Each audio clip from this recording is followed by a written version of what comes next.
So I'm recording this podcast on March 25th, 2021, and there's some crazy shit going on in the massage world, especially with what's going on with the Houston Texans quarterback Deshaun Watson. I think as of today, there's like 16 cases of sexual abuse allegations up there. I went and read some of the case things, and I'm like, man, this is some messed up stuff that's going on. And that favorite word, not really favorite, a word that is so degrading is being thrown around a lot too. The idea and the term of masseuse. And it can really just stick at you when this happens. So I wanted to make a podcast about this, about what to do and how to avoid getting asked for sexual favors and things like that. And me being a male myself, I haven't had a lot of experience or people doing this to me myself.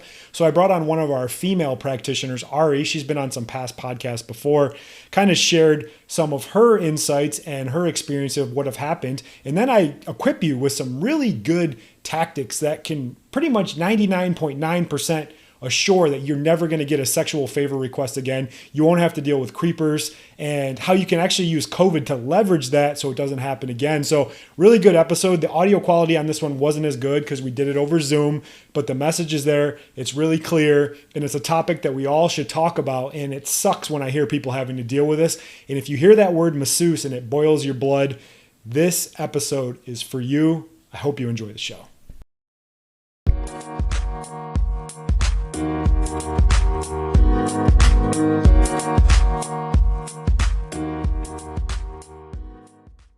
All right, just was talking with Ari. We were doing one of our coaching calls, and I was going to make a podcast this week anyway about.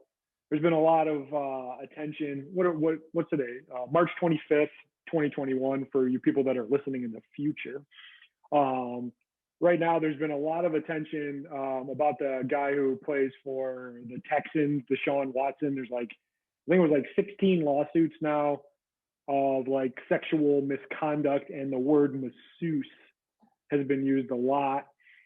And I know that can really hurt and piss massage therapists off. I myself am not a massage therapist, but I practice soft tissue treatments. And I've only had one sexual request over the years. It was when I first started out in practice. It was a crazy old lady who was 70. I was working on her hip, and I asked her to take her pants off and put shorts on. And she said, only if you take your pants off too.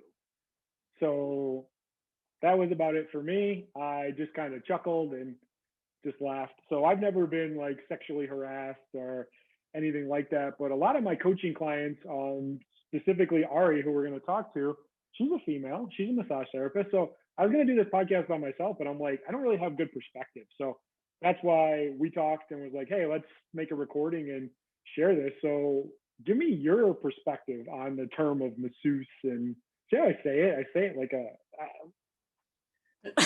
weird too. I'm like, it just sounds awful. I think I looked up the I looked up the definition. It's just French for massage therapist. It really is. Yeah. It's not that bad, but it's amazing what like words can do and how they can hurt. So what do you feel when you see this?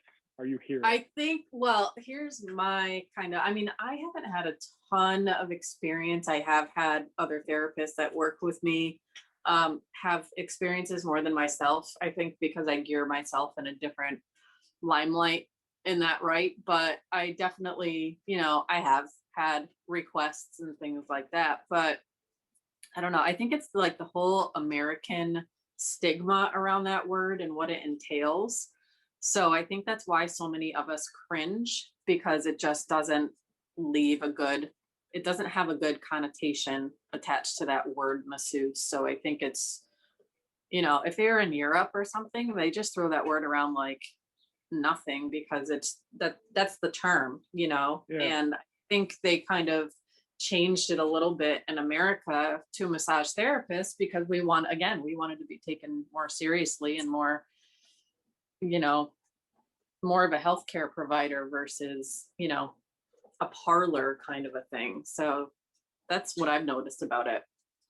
Yeah. So people that like what has happened to them? Like, how do these creeps operate? Like, Yeah.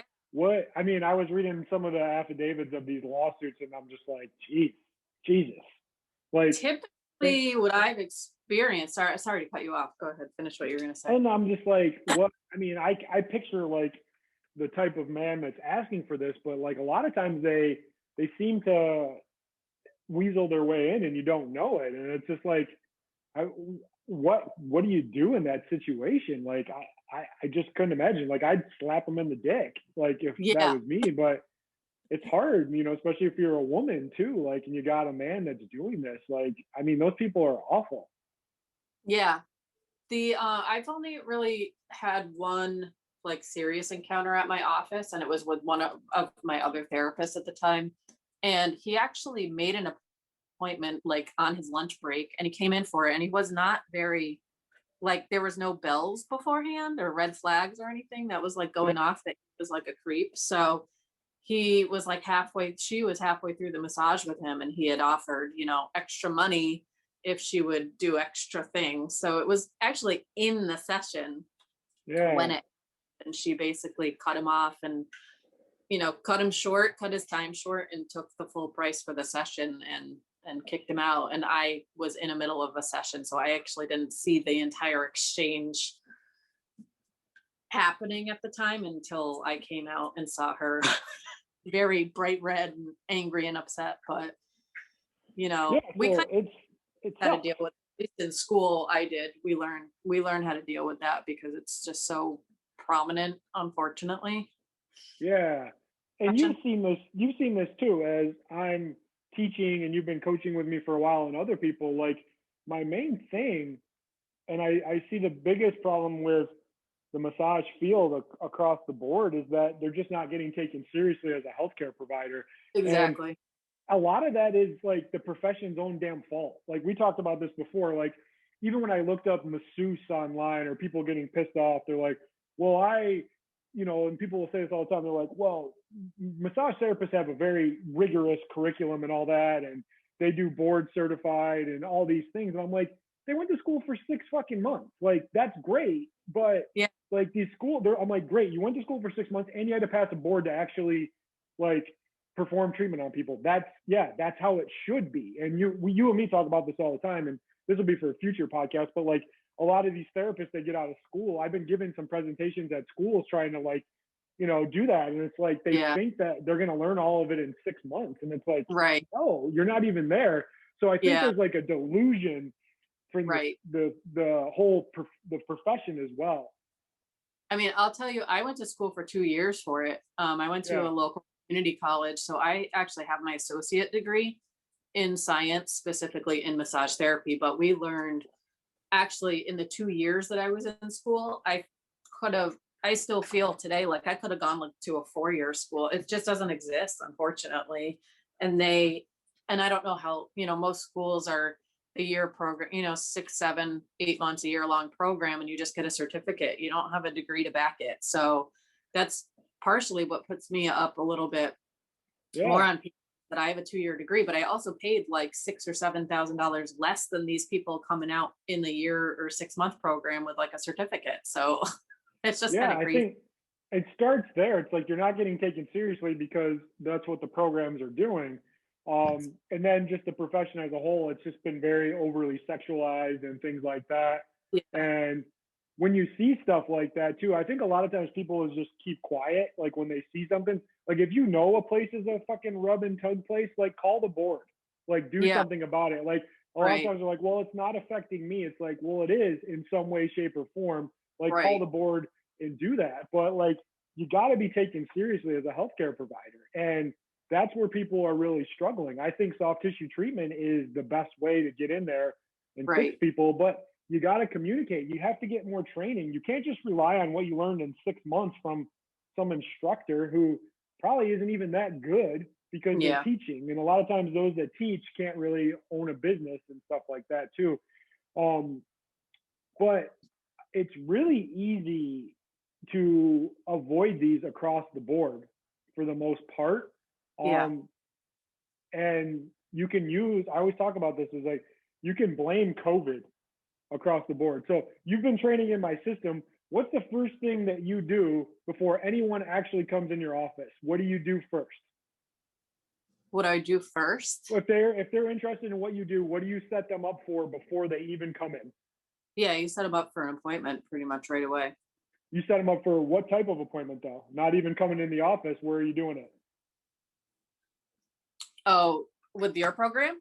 Yeah, with my Yeah, program. yeah, doing it via Zoom Yeah. or some type of We video do chat. Zoom right away. And then the first Yeah, thing that we do, and this is how you can avoid 99% of that, is like figure out who you want to see. So for you, you're only taking people that have a neck and shoulder problem, and they've seen other providers, like one or two other providers, and been dealing with it for 6 months.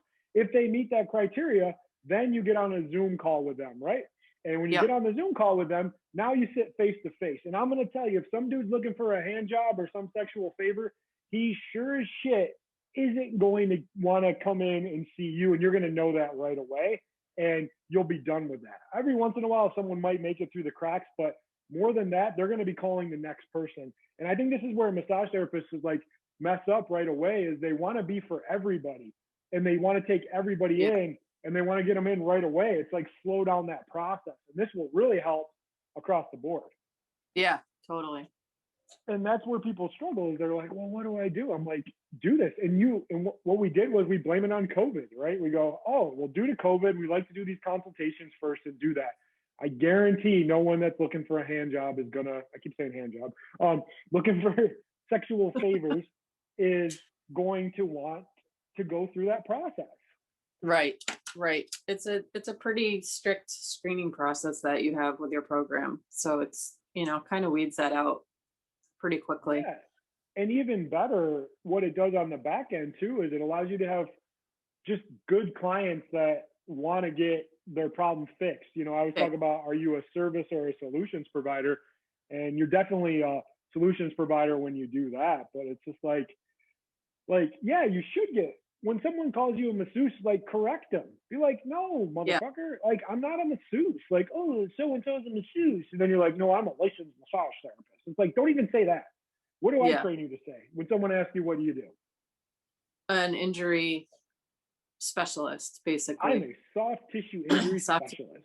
specialist, yeah. See, you still got to practice a little bit. You're getting there though. Absolutely. So when Ari meets somebody and someone goes, what do you do? She never says, I'm a massage therapist. She never says, I'm a licensed massage therapist. I've seen professional, I've seen certified, registered, all that. It's still the same thing. We always say, thanks for asking. I'm actually a soft tissue injury specialist. I fix chronic and unresolved neck and shoulder pain without the use of drugs, injections, and surgeries. I'm an expert at finding and fixing scar tissue and reducing inflammation from chronic musculoskeletal injuries.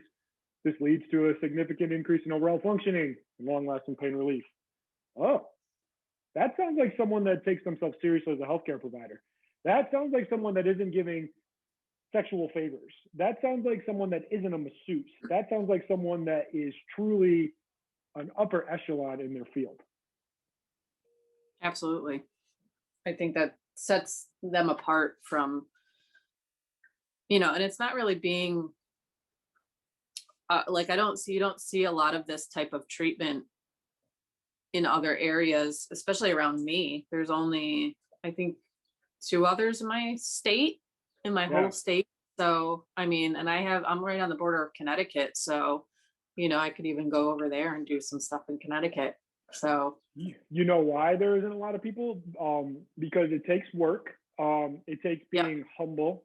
It takes understanding that what you're doing isn't fully working how it should. It takes time. It takes effort. It takes looking dumb for a while. But on the other end of that, like, you're actually going to help people. You're going to get taken serious as a healthcare provider. You're going to fix people, and you're going to be doing work that you're truly passionate about. And we should do another podcast down the road about that, of like why you actually wanted to come work for me, not work for me, work with me, and what you've seen so far, because you've been in the profession for a while. So we'll definitely do that on a future podcast. But yeah, just to recap, like, if you're tired of the labels of the bullshit that's out there, then do something about it. Like, then do something. Like, and if you look at yourself and you're like, well, I did my education, and you do the bare minimum of CEUs every year. You're like, oh, what's the cheapest? And I don't have to do that. Like, what do you expect? like you're not the best in what you do. You're just a commodity, and they're just as good going to Massage Envy or Hand and Stone because you're not providing real value. At the end of the day, you've got to be a healthcare provider, and you have to communicate and own that with people. And people don't want to do that and get away from that just bad label. But you're never going to do that if you don't make some changes. Right. Yeah, I definitely agree. And we go so hard about on the body. Gosh, so much. It takes so much toll on the body. Like one of the things that was like listening to your podcasts over the whole lockdown situation, and it just, I was like, oh my God, I'm so tired every day from doing this. So I just need to shift a little bit. Well, that's the other thing too, is like you're redlining it and you're doing it, and then it's like you're already tired, you're already doing all this shit. You're worried about COVID, you're worried about keeping open. Who knows what the fuck the government's gonna do across the board? And then you add in a fucking creep that wants you to give him a hand job. It's like this is the last thing I need. So yeah, do that. Do a Zoom consultation. Like do it with everybody. But what it also does is like allows you to start critically thinking as well. We have some free training where we actually teach you how to think critically and figure some stuff out too. So it's like slow down a little bit. Like no more of those like bullshit, like fill out this form and I ask you 3 questions and like let's jump to the treatment. Like imagine how rewarding that is when you're actually fixing people. And we'll talk about that on a future podcast. But thanks for giving me a female perspective. Yeah, definitely. I'm glad you haven't had to experience it too much, but going back and reading like this lawsuits and stuff for that quarterback, I'm just like, Jesus.